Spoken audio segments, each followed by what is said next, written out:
Welcome to free baking class by Elfin. இன்றைக்கி என்ன recipe பார்க்க போகிறோம்னா சாக்லேட் ஸ்பாஞ்ச் கேக்குன்னு சொல்லலாம், இல்லை டீ கேக்குன்னு சொல்லலாம், இல்லை பிளெயின் கேக்குன்னு சொல்லலாம். இதை எப்படி வேணாலும் நீங்கள் சொல்லிக்கலாம். அந்த அளவுக்கு பர்ஃபெக்டாக டேஸ்ட்டாக அண்ட் சாஃப்டாக இருக்கும்.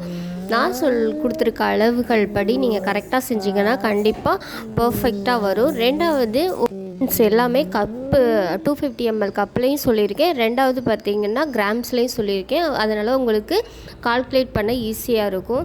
எங்களுடைய சேனல் உங்களுக்கு பிடிச்சிருந்துச்சுன்னா லைக் பண்ணுங்கள், ஷேர் பண்ணுங்கள், அண்ட் கமெண்ட் பண்ணுங்கள், சப்ஸ்கிரைப் பண்ணுங்கள். பேக்கிங் பற்றின ஏதாவது டவுட் இருந்தால் கண்டிப்பாக கமெண்ட் பாக்ஸில் கமெண்ட் பண்ணுங்கள், உங்களுக்கு பதில் அளிக்கிறோம். Thank you for all. வாங்க வீடியோக்குள்ளே போகலாம். ஓடிஜியை 10 நிமிஷத்துக்கு டாப் அண்ட் பாட்டம் ராட் செக்ஷனை ஆன் பண்ணிவிட்டு எப்போதும் 180 டிகிரியில் பேக் பண்ணுவோம். இன்றைக்கி வந்து 160 டிகிரி, அதாவது 160 டிகிரியில் ப்ரீ ஹீட் ஆன் பண்ணிக்கோங்க. ப்ரீ ஹீட் ஆகுறதுக்காட்டியும் நம்ம பேட்டரை ரெடி பண்ணிடலாம். ஒரு ஈரம் இல்லாத 2 பவுல் எடுத்துக்கோங்க.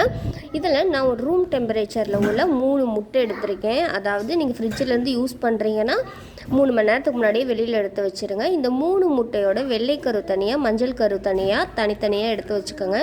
ஏன்னா வெள்ளைக்கரு கூட ஒரு துளி மஞ்சள் கருவு கலந்தாலும் கூட உங்களுக்கு எக்கு வந்து ஸ்டிப்பிக்காக பீட் ஆகாது. அதனால் ஒரு துளி மஞ்சள் கரு கூட அந்த வெள்ளைக்கரு கூட கலக்காமல் கவனமாக தனியாக எடுத்து வச்சுக்கோங்க. இப்போ ரூம் டெம்பரேச்சரில் இருக்கிற முட்டையை மட்டும்தான் நீங்கள் யூஸ் பண்ணால் கரெக்டான ரிசல்ட் வரும். அதனால் அதை கவனமாக பார்த்துக்கோங்க. தனியாக எடுத்து வச்சுருக்க மஞ்சள் கரு கூட ஒரு பிஞ்ச் அளவு உப்பு சேர்த்து நல்லா கலந்து எடுத்துக்கோங்க. இந்த உப்பு கரையிற அளவுக்கு கலந்து எடுத்துட்டால் போதும். இப்போ இதை தனியாக எடுத்து வச்சுட்டு இந்த எக் ஒயிட்டை வந்து பீட்டரை ஆன் பண்ணி ஃபஸ்ட்டு ஸ்பீடில் 60 செகண்ட் பீட் பண்ணி எடுத்துக்கோங்க. ஸ்லோ ஸ்பீட்லேயே பீட் பண்ணால் தான் கொஞ்சம் நல்லா நுர பொங்கி வரும். இந்த மாதிரி ஒரு கன்சிஸ்டன்சி வந்ததுக்கப்புறம் நான் வந்து 80 கிராம் சர்க்கரை எடுத்திருக்கேன். அதாவது 250 ml கப்பில் 1/4 கப் ப்ளஸ் 2.5 டேபிள் ஸ்பூன் அளவு, அதாவது 80 கிராம் வந்து நான் பொடி பண்ணாத சர்க்கரை எடுத்திருக்கேன். இந்த சர்க்கரையை நான் 3 பேட்சாக சேர்த்து ஒன்றையும் ஒரு 1.5 நிமிஷம் வந்து பீட் பண்ணி எடுத்துக்கிறேன். நீங்கள் பொடி பண்ணாத சர்க்கரை யூஸ் பண்ணும்போது தான் சர்க்கரை கரையிற வரைக்கும் நல்லா பீட் பண்ணுவோம். அப்போது எக்கு வந்து நல்லா சாஃப்டாக ப்ளஃபியாக பீட் ஆகி ஒரு ஸ்டிப் பீக்காக கிடைக்கும். அதனால தான் நான் பொடி பண்ணாத சர்க்கரை எடுத்திருக்கேன்.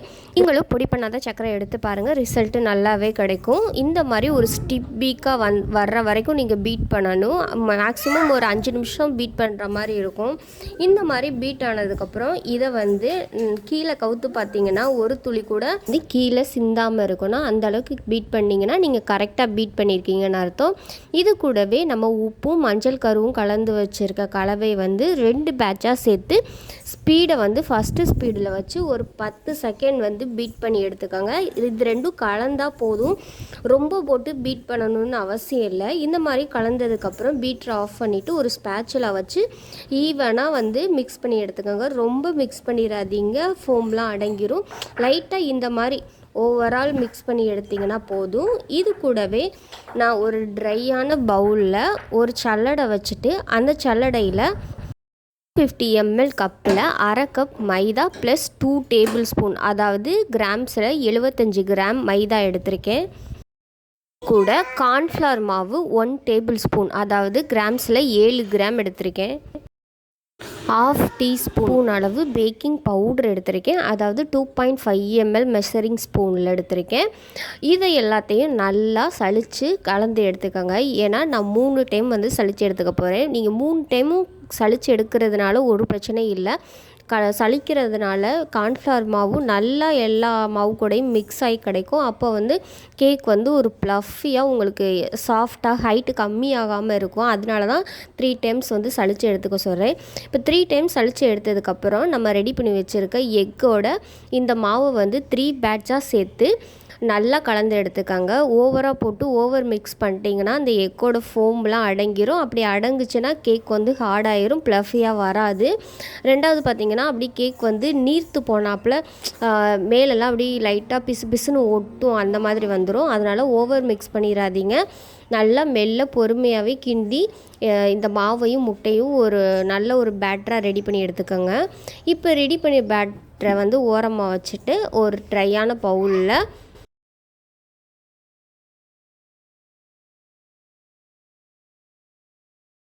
1/2 டீஸ்பூன் அளவு காய்ச்சி ஆற வச்ச பால் எடுத்திருக்கேன். அதாவது 15 ml மில்க் எடுத்திருக்கேன்.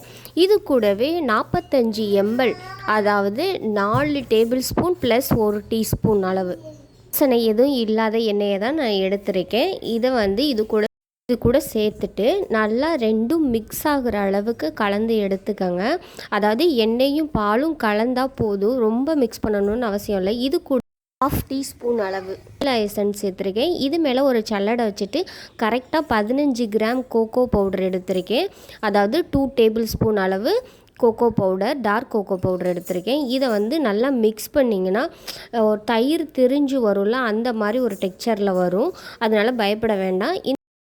நம்ம கலந்து வச்சுருக்க மாவை ஒரு பேட்ச் அளவு இந்த பால் எண்ணெய் அந்த கலவை கூட சேர்த்து நல்லா கலந்து எடுத்துக்கோங்க. கலந்து ஒரு பேட்டராக வரும். அந்த பேட்டரை பண்ணி வச்சுருக்க மாவும் முட்டையும் கலந்த கலவையில் எல்லாத்தையும் சேர்த்து ஓவராலாக ஒரு மிக்ஸ் கொடுத்துக்கோங்க. ரொம்ப போட்டு கிண்டிட வேண்டாம், ஜென்ரலாக ஒரு மிக்ஸ் கொடுத்துருங்க. ரெடி பண்ணி வச்சுருக்க பேட்டரை இந்த டின்னில் ஊற்றி ஒரு குச்சி அல்லது இந்த மாதிரி ஒரு இரும்பு கம்பி வச்சு நடுவில் இருந்து வெளியில் சுற்றி விடணும். அப்படி பண்ணுறதுனால நம்மளுக்கு கேக்கோட ஹைட் கரெக்டாக கிடைக்கும். ஒரு பக்கம் மேடு ஒரு பக்கம் தாவு கிடைக்காது, கரெக்டாக ஈவனாக இருக்கும். இந்த மாதிரி 4-5 வாட்டர் தட்டி எடுத்துக்கோங்க. அப்போ தான் ஏர் பபிள்ஸ் ரிமூவ் ஆகும். பண்ணி வச்சுருக்க பேட்டரை நான் ஓவனில் வச்சுட்டு டைமரை 40 நிமிஷத்துக்கு ஆன் பண்ணிவிட்டு பாட்டம் அண்ட் டாப் ராடில் ஆனில் இருக்கும். ஆனால் இப்போ நம்ம பாட்டம் ராடை மட்டும் ஆன் பண்ணிக்கணும். 160 டிகிரியில் 40 நிமிஷம் வேகணும். கடைசி 10 நிமிஷத்துக்கு டாப் அண்ட் பாட்டம் ராடை ஆன் பண்ணிக்கோங்க.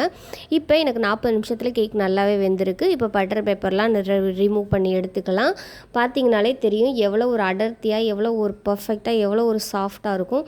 இதை நான் ஸ்கொயராக கட் பண்ணி காமிக்கிறேன். ஏன்னா பீஸ் கேக் ஸ்கொயராக தானே இருக்கும். இந்த டின்னில் கேக் பேக் ஆகிட்டுருக்கு, அதனால தான் நான் அந்த இதில் எடுக்காமல் ரவுண்ட் ஷேப்பில் எடுத்தேன். இந்த மாதிரி நீங்கள் வெட்டி பார்த்தீங்கன்னா உள்ளே ஒரு பர்ஃபெக்டான ஸ்பாஞ்ச் கேக் கிடைக்கும். அதாவது டீ கேக்கு சாஃப்டாக இருக்கும். நீங்கள் கையில் எடுத்து ஆட்டும் போது அப்படி தளன்னு ஆடும். அந்த அளவுக்கு கேக் பர்ஃபெக்டாக வரும். படி நீங்கள் ட்ரை பண்ணி பார்த்தீங்கன்னா கண்டிப்பாக உங்களுக்கு சொதப்பாது. அந்த அளவுக்கு பர்ஃபெக்டாக வரும். கேக் சாஃப்டாக அண்ட் செம்ம ஸ்பாஞ்சாக வரும். அதனால நான் கொடுத்துருக்க மெஷர்மெண்ட்டும் அந்த பேக்கிங் டைமும் கரெக்டாக கீப்பப் பண்ணிங்கன்னா கண்டிப்பாக இந்த மாதிரி ஒரு பர்ஃபெக்டான ஸ்பாஞ்ச் கேக் நீங்களும் செய்யலாம். உங்களுக்கு கஸ்டமைஸ் கேக் வேணுமா? நீங்கள் செங்கல்பட்டு சரௌண்டிங்கில் இருந்தீங்கன்னா கண்டிப்பாக எங்கள்கிட்ட ஆர்டர் பண்ணுங்கள். நாங்கள் உங்களுக்கு யூனிக்காகவும் டிஃப்ரெண்ட்டாகவும் அண்ட் ஹெல்த்தியாகவும் ஃப்ரெஷ்ஷாகவும் செஞ்சு தரோம். All cakes, all theme cakes, all variety cakes எல்லாமே எங்கள்கிட்ட அவைலபிளாக இருக்குது.